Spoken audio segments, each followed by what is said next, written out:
paz do Senhor, seja bem-vindo a mais uma aula aqui do EBD em Foco. Meu nome é Herberson, vou ministrar agora a lição número 1 aí da nova revista da CPAD, a lição do segundo trimestre do ano 2020, a lição que traz como título Carta aos Efésios, saudação aos destinatários.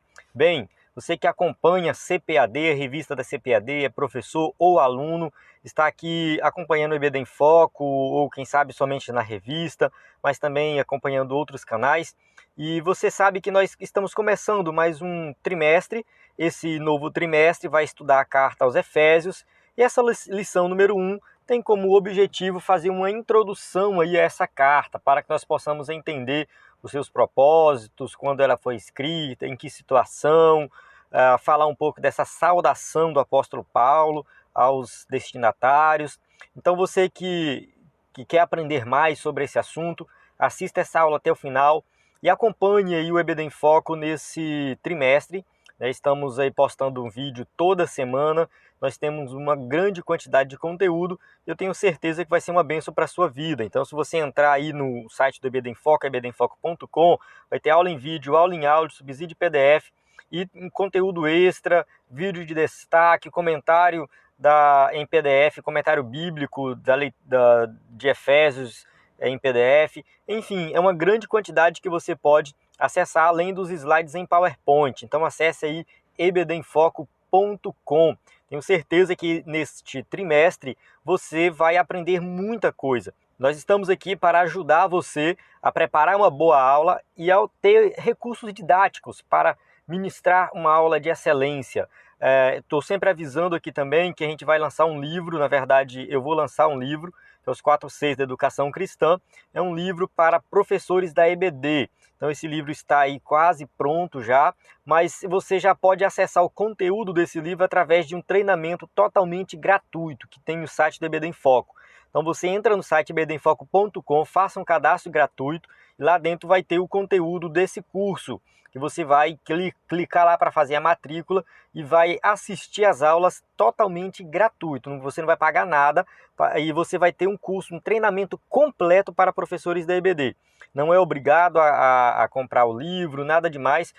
Se você assistir o curso e falar, não gostei, eu quero ter o livro, aí você vai ter a opção quando o livro for lançado. Mas antes do livro ser lançado, tem a opção de você assistir as aulas do curso e se capacitar. E nesse curso eu explico como que você prepara uma aula de vários tipos de lições. E essa lição aqui, as lições deste trimestre, elas são baseadas no livro da Bíblia, que no caso é Efésios, a carta aos Efésios, e a gente precisa saber interpretar um texto bíblico. Então você vai aprender a metodologia lá do método histórico-gramatical para interpretar Efésios corretamente e ministrar uma aula de excelência. Então acesse aí ebdemfoco.com. O texto áureo da lição diz o seguinte: a vós, graça e paz da parte de Deus, nosso Pai, e da do Senhor Jesus Cristo. O que nós temos aqui? Capítulo 1, versículo 2 de Efésios. Então aqui começa a saudação do apóstolo Paulo e a gente vai falar dessa saudação dentro dessa aula. Então aqui Paulo começa essa saudação desta carta. Verdade prática, a Epístola aos Efésios revela o propósito eterno de Deus para a Igreja de Cristo. Então aqui é um resumo da lição por completo, a lição como um todo, resumindo dessa forma. Deus tem um propósito para a Igreja, um propósito eterno. A leitura bíblica em classe se encontra em Efésios 1, versículo 1 e 2, e Atos 19, de 1 a 7, que é quando Paulo chega ali na cidade de Éfeso. Então a gente tem que ler essas duas passagens para entender esse contexto como um todo. A gente pula essa leitura para ganhar tempo no vídeo, mas eu suponho que você já fez essa leitura aí. Introdução, vamos começar aqui. A Epístola aos Efésios é denominada de a coroa dos escritos de Paulo e ainda a rainha das epístolas. Isso aqui é como alguns teólogos chamam esta carta, porque ela é um pouco diferente das outras. Ela vem tratando de alguns temas que as outras cartas não tratam.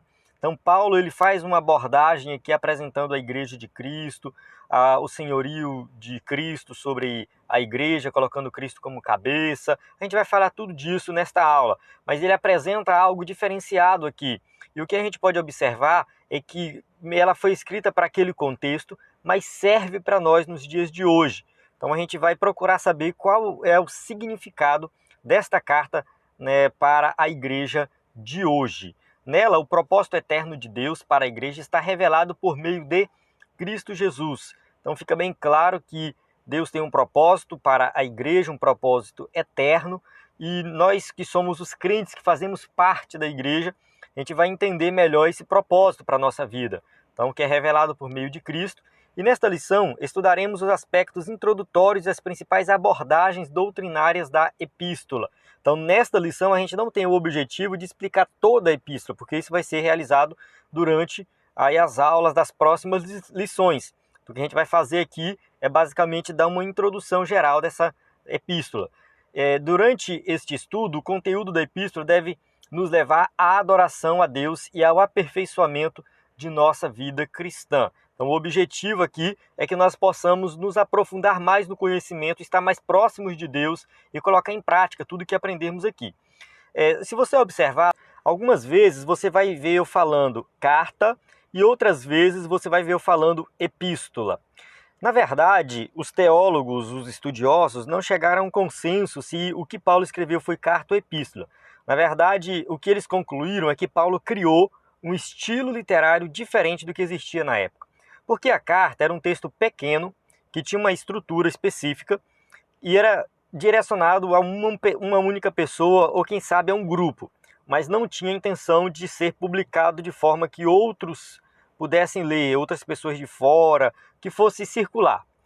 A epístola, ela já tinha uma estrutura um pouco diferente, era um pouco maior, e tinha a intenção de ser publicado, de circular, de passar por outras pessoas, de ser reproduzido.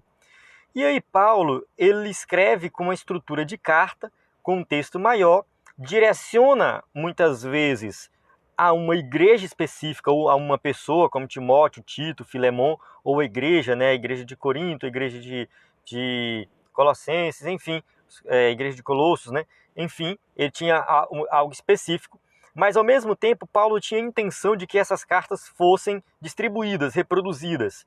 Então elas assumiam um caráter de epístola. Então realmente é meio complicado definir se é carta ou epístola. Por isso que alguns falam carta, outros falam epístolas, outros misturam os dois, que é o meu caso, que eu misturo os dois. Né? Às vezes eu falo carta, às vezes eu falo epístola. Mas o que a gente tem que entender é que Paulo realmente cria um novo, pode-se dizer assim, um novo estilo literário para atender às necessidades da igreja da época. É basicamente isso. Tá? Então não precisa ficar preso a uma coisa ou outra. Paulo não ficou preso, vou escrever uma carta, uma epístola. Ele não ficou preso, ele resolveu atender às necessidades da época. Tópico 1. Autoria e data. Autoria. Conforme o costume da época, o autor inicia a carta declarando sua identidade. Ele já coloca Paulo, apóstolo de Jesus Cristo. Então Paulo, aqui ele coloca o seu nome, se identifica, coloca apóstolo de Jesus Cristo porque ele foi enviado pessoalmente por Jesus Cristo. Então a palavra apóstolo tinha esse caráter de ser enviado pessoalmente para realizar um trabalho, uma tarefa específica. Então Paulo ele é apóstolo de Jesus Cristo no sentido de que ele foi enviado pessoalmente por Jesus para realizar uma obra específica. O livro de Atos menciona que ele se chamava Saulo. Saulo, na verdade, era o seu nome hebraico. Então ele tinha dois nomes, basicamente. O nome hebraico era Saulo e também era chamado de Paulo, que era o nome grego. Então o texto de Atos 13:9 fala assim, todavia Saulo, que também se chama Paulo, cheio do Espírito Santo, e fixando os olhos nele, e continua o texto, né? Mas aqui só para a gente entender que Saulo, que também se chama Paulo. Então aqui o livro de Atos, até o capítulo 13, versículo 9, ele é chamado de Saulo, porque está dentro do contexto judeu, dos judeus, o contexto hebreu ali. Então o seu nome vai ser Saulo. Depois que ele vai fazer as suas viagens missionárias e viajar pelo mundo grego, aí começa a ser chamado de Paulo. Então o seu nome é o mesmo. Paulo não foi mudado, né? Paulo se converteu e Deus mudou o nome dele. Não existe isso. Ele atendia tanto por Saulo quanto por Paulo. O escritor da revista coloca o seu nome romano, né? Paulo, o seu nome romano. Mas é porque ele faz uma referência ao Império Romano. Mas a região que Paulo nasceu, a cidade de Tarso, era a língua falada lá era a língua grega. Então Paulo, quando ele viaja pelo mundo ali, que era o Império Romano, mas os lugares que ele passava falava grego, então ele usou o seu nome grego, que é Paulo. Provavelmente seu nome era uma homenagem a Saul, o primeiro rei de Israel, porque eles pertenciam à mesma tribo. Atos 13:21 faz uma referência a Saul. Depois pediram um rei e Deus lhe deu por 40 anos a Saul, filho de Cis, homem da tribo de Benjamim. Filipenses 3:5, Paulo falando dele, ele fala assim: circuncidado ao 8º dia, da linhagem de Israel, da tribo de Benjamim, hebreu de hebreu, segundo a lei, fui fariseu. Então Paulo se apresentando, ele fala que é da tribo de Benjamim, e Saul também era da tribo de Benjamim, muito provavelmente seu nome Saulo, né, vem realmente de origem aí da hebraica, fazendo uma referência a Saul. A assinatura apostólica. Nas 13 cartas de sua autoria, o apóstolo se identifica como Paulo, nunca como Saulo. Então ele escreve como Paulo, ele assume esse nome Paulo e escreve as suas cartas e sempre se apresenta desta forma, provavelmente por considerar o nome mais apropriado para evangelizar o mundo gentílico, porque convosco falo gentios, que enquanto for apóstolo dos gentios, exalto o meu ministério, Romanos 11:13. Então Paulo, ele se declarava como apóstolo dos gentios e por esse motivo ele usava o seu nome grego, que era a língua falada pela maioria dos gentios, que é Paulo. Então, mais uma vez, reforçando aqui a ideia de que simplesmente o nome Paulo era o seu nome voltado para o mundo gentílico e não tinha nada a ver com a sua conversão, nessa mudança de nome. Outro detalhe relevante é a reivindicação de sua autoridade apostólica. Ele fala o seguinte: Paulo, apóstolo de Cristo Jesus, pela vontade de Deus, aos santos e fiéis em Cristo Jesus que estão em Éfeso. Então aqui ele coloca que ele foi apóstolo pela vontade de Deus. Apóstolo significa enviado por, então, ou seja, enviado pessoalmente por alguém. Então ele foi enviado pessoalmente por Jesus, porque ele viu Jesus ali naquele encontro que ele teve no caminho de Damasco, e ele foi enviado pessoalmente por Jesus pela vontade de Deus. Isto é, não escolhido por homens. Paulo, enviado não da parte de homens, nem por meio de pessoa alguma, mas por Jesus Cristo e por Deus Pai, que o restou dos mortos. Gálatas 1:1. Então Paulo aqui na sua carta aos Gálatas, ele estende um pouco mais, porque ele quer mostrar sua autoridade apostólica, e ele quer mostrar aqui que ele foi enviado não por homens, mas pelo próprio Cristo. Uma epístola da prisão. A epístola foi escrita no período em que Paulo se encontrava preso em Roma. Então aqui tem algumas divergências, Paulo foi preso em várias situações, mas a carta ele vai se identificar como o prisioneiro de Cristo, o preso do Senhor, o embaixador em cadeias. Então não tem dúvida que Paulo estava de fato preso quando ele escreveu essa carta. Então Paulo, ele escreveu essa carta preso e muito provavelmente ele escreveu da sua prisão domiciliar em Roma. Então ali ele estava no cárcere, né, ele tinha liberdade para atender pessoas, para ensinar, para escrever, mas ele estava preso. Então ele escreve ali algumas epístolas, que no caso Efésios, Filipenses, Colossenses e Filemão. São as epístolas da prisão, então são chamadas epístolas da prisão. Paulo escreve essas epístolas, por isso que algumas são até parecidas. Se você ler Efésios e Colossenses, tem uma relação bem grande com essas duas. Tá? Então você vai ver uma certa equivalência entre essas duas cartas, e Filipenses já foi escrito mais específico para um problema específico da igreja, enfim, né, Filemão também um problema bem específico. Então essas cartas foram escritas na prisão. A data. De acordo com Atos, após realizar 3 viagens missionárias e implantar igrejas na região do Mediterrâneo, Paulo esteve em prisão domiciliar por cerca de 2 anos, entre 60 e 62, aproximadamente. Não sabemos exatamente a data, mas provavelmente 60 e 62. Isso aqui, cerca de 30 anos após Jesus ter ressuscitado e subido aos céus. A partir dessa premissa, a data provável da redação da epístola aos Efésios ocorreu por volta de 61 e 62. Então foi mais ou menos aí que, tendo Tíquico como o seu portador, Tíquico, o irmão amado e fiel servo do Senhor, lhes informará tudo, para que vocês também saibam qual é a minha situação e o que estou fazendo, Efésios 6:21. Então esse irmão aqui, irmão amado de Paulo, ele leva essa carta, entrega essa carta lá na região ali que estava a cidade de Éfeso. Segundo tópico, destinatários. Quem são os destinatários? Vamos falar um pouco sobre a cidade de Éfeso, tópico 2.1. Fundada por volta de 1050 a.C., tornou-se um centro político, comercial e religioso da Ásia Menor. Aqui eu só vou fazer uma observação que eu não pesquisei a fundo essa questão dessa data. Eu peguei da revista e coloquei aqui no slide. Só que eu estou achando assim muito antigo, tá? Eu estou achando assim 1050 a.C. é uma data muito antiga. Eu realmente não dei uma pesquisada para saber se essa data ela está certa, mas ou se o escritor da revista se equivocou, né? Mas querendo ou não, é uma cidade antiga, uma cidade que era um grande centro comercial, religioso, então ela exercia uma importância muito grande. Atual país da Turquia, né, ela fica ali, no caso, nesse mapa aí você vai observar o país da Turquia, então seria hoje, nos dias atuais, seria nessa região da Turquia, era uma cidade litorânea cujo porto desaguava no mar Egeu. Então todas as cidades portuárias eram cidades que tinham comércio, que tinham um movimento muito grande, que tinham uma população muito grande.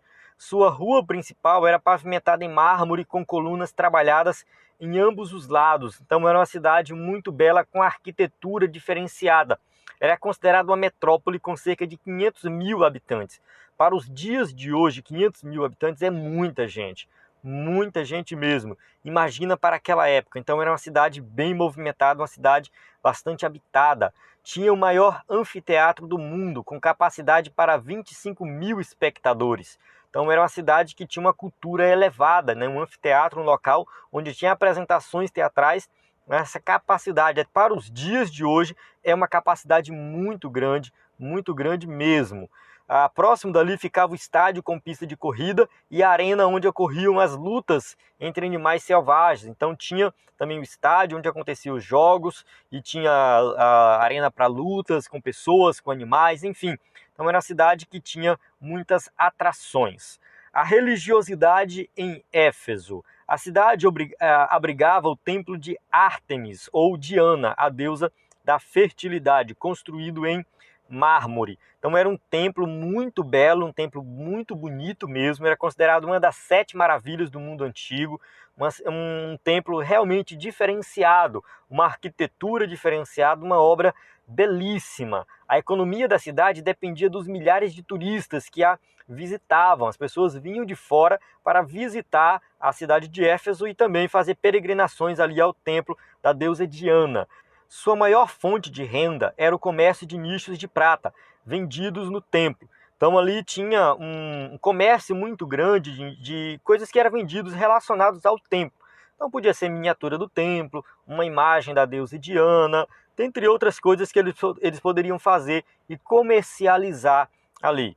A razão pela qual seus moradores ficaram alarmados com a pregação de Paulo contra a idolatria. Ao ouvir isso, eles ficaram furiosos e começaram a gritar: grande é Ártemis dos Efésios. Algumas traduções colocam Diana, né? Grande é a Diana dos Efésios. Em pouco tempo, a cidade toda estava em tumulto. Atos 19, 28 e 29. Então, quando Paulo chega lá na cidade de Éfeso, começa a pregar contra a idolatria, começa a condenar essa idolatria e começa a apresentar o Deus Todo-Poderoso, começa a apresentar Jesus, eles começam a ver isso aí como uma ameaça ao comércio, como uma ameaça à principal fonte de renda deles. Então eles começaram a, no caso, criar um tumulto muito grande. Esse primeiro encontro de Paulo com essa cidade, né, foi realmente algo que trouxe um tumulto muito grande. Então Paulo trouxe essa mensagem diferenciada e eles se sentiram ameaçados. A igreja de Éfeso. Paulo evangelizou a cidade e seus arredores durante 3 anos. Paulo fala aqui em Atos 20, 31. Por isso vigiem. Lembre-se de que durante 3 anos jamais cessei de advertir a cada um de vocês disso, noite e dia, com lágrimas. Então a gente sempre, quando fala de Paulo, a gente imagina Paulo como sendo aquele pregador itinerante que vai para uma cidade, para outra, vai para outra, vai para outro. Mas aqui a gente entende que Paulo também ficava parado no lugar. Tá? Paulo era muito dinâmico, mas ele ficou 3 anos aqui, ele pastoreou, ele fundou a cidade, conviveu com os crentes durante 3 anos e depois ele saiu. Então Paulo, ele tinha um conhecimento muito grande desses crentes, dessa cidade, e ele realmente era muito íntimo desses irmãos. Quando chegou a Éfeso, o apóstolo encontrou 12 discípulos. Então ali ele encontra esses 12 discípulos, os quais batizou nas águas e conduziu a receber o batismo no Espírito Santo. Então Atos 19, 5 e 7 vai mostrar aí que eles também receberam o Espírito Santo. Então Paulo, ele foi esse pregador que chegou, inaugurou a igreja, fundou e pastoreou a igreja. Em seguida evangelizou os judeus na sinagoga por um espaço de 3 meses. Então Paulo também pregou nas sinagogas, eles sempre procuravam a sinagoga para pregar o evangelho, principalmente para os judeus que já tinham conhecimento ali da revelação do Messias, e aí Paulo vai apresentar o Messias para esses judeus. E como alguns judeus resistiram ao evangelho, voltou-se para os gentios pregando no salão alugado na escola de Tirano. Então Paulo, ele tinha aí, quando ele pregava para um grupo que oferecia resistência, ele também deixava quieto e ia traçar uma outra estratégia. Então é muito interessante como Paulo fazia. Ele sempre estava fazendo a obra, mas ele não ficava parado vendo a obra crescer. Em Éfeso, Deus usou Paulo poderosamente e a igreja crescia. Realmente a igreja cresceu bastante, porque Paulo fazia ali o trabalho que Deus tinha mandado ele fazer. Pois até os lenços e aventais do apóstolo foram usados para curar os enfermos e expulsar demônios. Então Paulo, ele era usado pelo Espírito Santo e ele realizou muitos milagres em nome de Jesus, chegou a ponto de o seu lenço fazer milagre, né? Até o lenço de Paulo ser usado para fazer milagre. O que a gente não pode fazer aqui é tomar isso como sendo uma doutrina, como sendo uma regra. A gente vê por aí alguns pregadores, alguns pastores que querem ser poderosos, que querem, né, se auto-intitulam como apóstolos, como aqueles que fazem o milagre, que faz isso, faz aquilo, e aí pega o lenço e fica passando nas pessoas, as pessoas pegando aquele lenço, às vezes até vende o lenço para ganhar um dinheirinho ali, enfim, e usa essa passagem aqui do apóstolo Paulo dizendo que Paulo fazia a mesma coisa, e não é bem assim. Então aqui não vem ao caso a gente tomar isso aqui como alguma regra, que tem que ser assim. Naquele momento, naquela situação específica, por algum motivo, o Espírito Santo quis operar dessa forma. O Espírito Santo quis operar assim, mas não significa que o lenço de Paulo em si tinha algo diferente. Quem operava o milagre era Jesus Cristo, de toda forma era Jesus Cristo. Então não vamos tomar isso aqui como uma regra a ser seguida. Grandes líderes da igreja também passaram por Éfeso. Apolo ministrou ali e foi instruído por Priscila e Áquila. Então Apolo foi um grande pregador, passou por lá. Timóteo também foi designado para pastorear na cidade. Então Timóteo também foi usado ali para pastorear como, né, um pastor. Era um jovem pastor, mas ele fez essa obra. E segundo Irineu, que viveu de 130 a 202 depois de Cristo, né, um bispo grego do primeiro século, o apóstolo João também liderou a igreja. Então ele vai chegar a dizer que Irineu vai afirmar que João também, apóstolo lá de Jesus Cristo, liderou a igreja de Éfeso. Bem, então passando essa parte aí, 2.4, a saudação epistolar. Paulo os cumprimenta com as palavras graça e paz, uma expressão que lembra o favor gratuito e merecido de Deus, salvos pela graça. Essa é a base do evangelho. E aí quando ele vai saudar, ele fala graça e paz, tanto que é uma saudação que muitos usam nos dias de hoje, graça e paz, irmão, graça e paz. Então, graça e paz foi a maneira que Paulo começou aqui essa carta, saudando os irmãos, fazendo uma referência à graça, à salvação pela graça, que tudo é recebido pela graça, e a paz, né, a paz que nós temos com Deus e a paz que nós temos uns para com os outros. Quanto aos destinatários, a maioria dos intérpretes considera que a epístola é uma carta circular, destinada aos cristãos da maioria gentílica das muitas igrejas da Ásia. Alguns pensam o seguinte, que Paulo, quando escreve essa carta, ele não escreve especificamente para a igreja de Éfeso. Ele escreve para a igreja de Éfeso e para outras igrejas. Isso é algo curioso e faz muito sentido, porque assim, é uma carta impessoal. Quando Paulo escreve para as igrejas que ele conhece, ele sauda os irmãos pelo nome, o irmão fulano de tal, a irmã fulana de tal. Isso é observado em Romanos, Filipenses. Você vai observar nessas cartas que Paulo é bem assim, trata das pessoas com nome direto. E na sua carta aos Efésios, ele não é assim tão pessoal. Ele não trata, ele não chama ninguém pelo nome. E é muito estranho porque Paulo passou 3 anos lá pastoreando. Como que Paulo passou 3 anos, conhecia todo mundo pelo nome, e quando ele escreve uma carta para essa igreja, ele não se dirige a uma pessoa específica. Então é muito estranho. Então faz muito sentido entender essa carta como uma carta circular, que foi para a igreja de Éfeso, mas também para outras igrejas. Paulo tinha isso em mente quando ele escreveu. Então ele escreve dessa forma para apresentar ali alguns temas de forma bem geral e não para uma igreja específica. A gente vai entender isso melhor agora no tópico 3, que fala o propósito e mensagem. Vamos ver o propósito desta carta. Aparentemente, a epístola não aborda nenhum problema específico, como em outras de Paulo. Então, Paulo aqui, ele não trata de um problema específico. Mais um ponto forte para dizer que essa carta é uma carta circular. Então, uma carta que, no caso, quando Paulo resolveu escrever ela, Paulo não recebeu uma notícia, uma carta deles e tentou e deu uma resposta, como foi a carta aos Coríntios, como foi a carta aos Filipenses, né? Dentre outras cartas, Paulo recebia uma notícia ou ele recebia uma carta e ele enviava de volta uma resposta. Neste caso, não. Neste caso, Paulo ele vai escrever de forma bem geral para essa carta circular entre algumas igrejas próximas. Porém, nos capítulos iniciais da carta, percebemos algumas ênfases que sinalizam a solução de certas questões. Havia novos convertidos que vinham do mundo helênico e praticavam religiões de mistério e magia, mas que agora se reuniam com os santos de Éfeso. O que a gente entende assim, que de forma geral, as igrejas daquela região, elas estavam num contexto onde tinham pessoas que praticavam magia, adoravam outros deuses, e Paulo está sempre tentando alertar com relação a isso. Não por acaso o apóstolo Paulo mostra àqueles crentes que Cristo está no controle do universo inteiro. Então, Efésios 1, 20 e 22 vai mostrar que Jesus Cristo ele está no controle e não tem espaço aqui para outros deuses, não tem espaço para magia, não tem espaço para mais nada. Somente Cristo.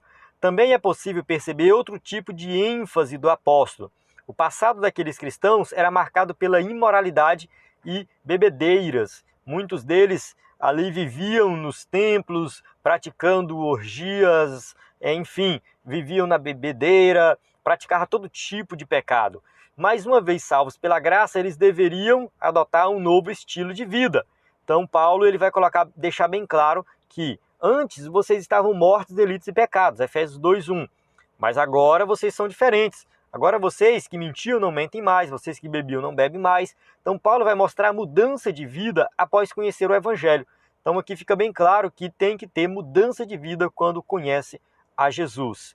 Destaca-se também uma preocupação com a unidade e a paz entre os judeus e gentios cristãos, enfatizadas pelo plano universal da redenção para ambos. Paulo vai deixar bem claro que o plano de redenção de Deus é para a humanidade como um todo e não somente para os judeus e nem somente para os gentios.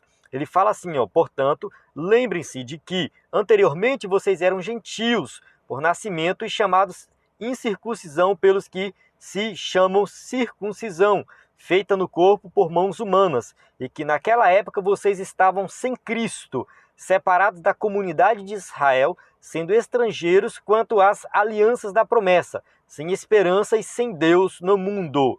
Mas agora, em Cristo Jesus, vocês que antes estavam longe, foram aproximados mediante o sangue de Cristo. Efésios 2, 11 e 13. Então Paulo deixa bem claro aqui que agora os que estavam longe de Deus, separados da comunidade de Israel, eram tidos como gentios, que não tinham direito à salvação, agora mudou totalmente a posição deles, porque em Cristo existe agora somente um povo, né? Em Cristo, vocês que estavam longe, agora foram aproximados mediante o seu sangue derramado na cruz do Calvário.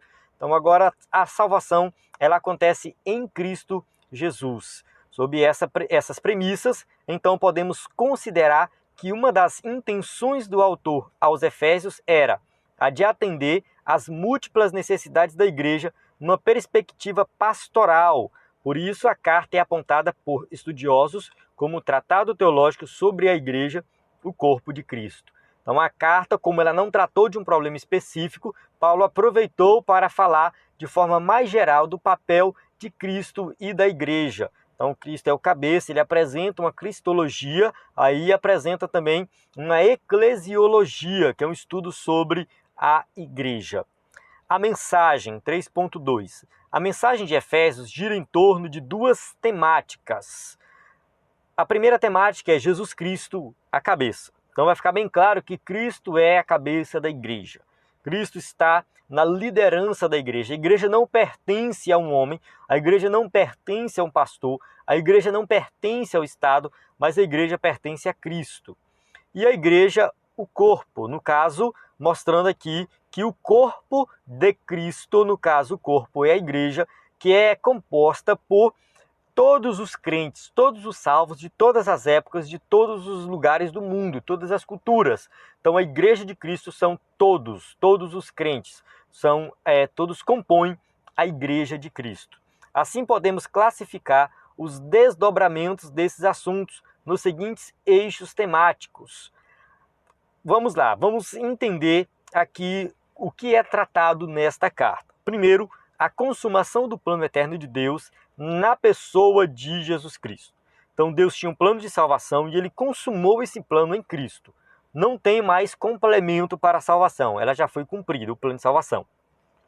A atuação do Espírito Santo como o penhor da experiência de salvação. Então fica bem claro que quem é salvo foi selado com o Espírito Santo. Então já tem o Espírito Santo dentro de si, então já mostra que é o penhor dessa experiência. É a garantia da nossa salvação, é a habitação do Espírito Santo. A reconciliação dos povos por intermédio da cruz de Cristo. Paulo vai apresentar isso, deixar bem claro que em Cristo agora só existe um povo só, que é o povo de Deus. Gentio, judeu, então fica bem claro que não existe diferença, distinção. Todos pertencem a Deus em Cristo, é um povo só. A revelação do mistério da vontade de Deus por obra do Espírito Santo.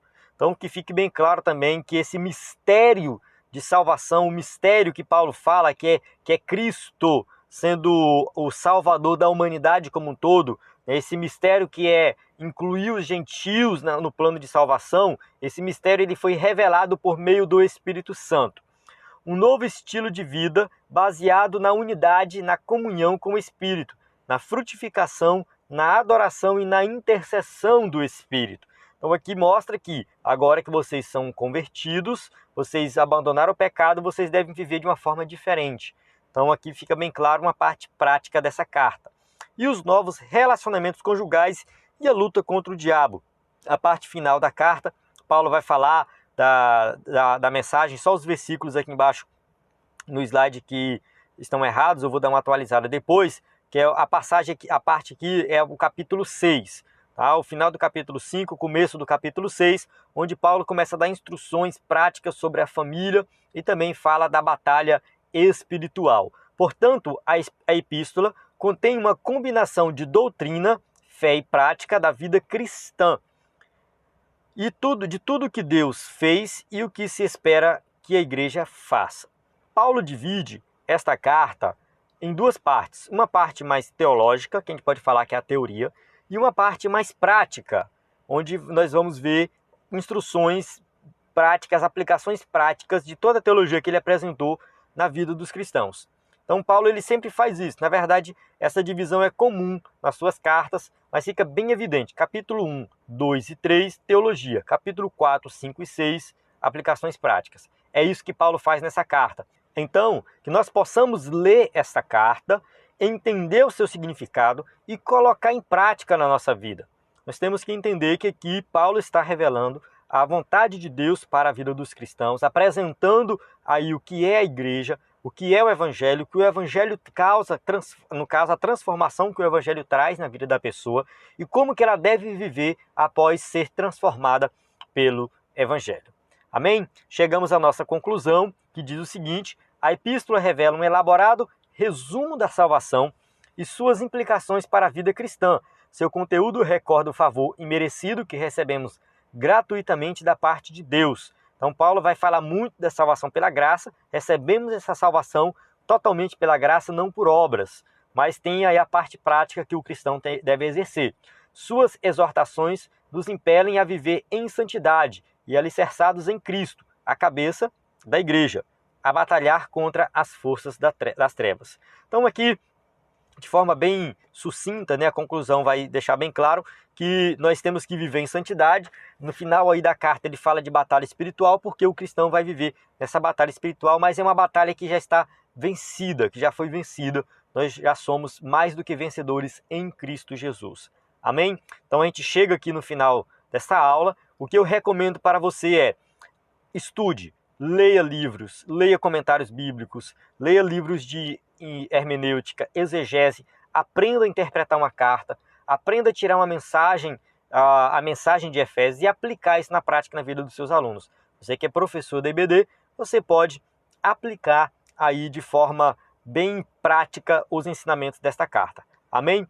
Então, aqui a gente caminha para o final, onde você vai ver aqui as perguntas, caso você use o slide na sua igreja. Então, eu encerro aqui essa aula, espero que você tenha gostado. A paz do Senhor, até a próxima aula.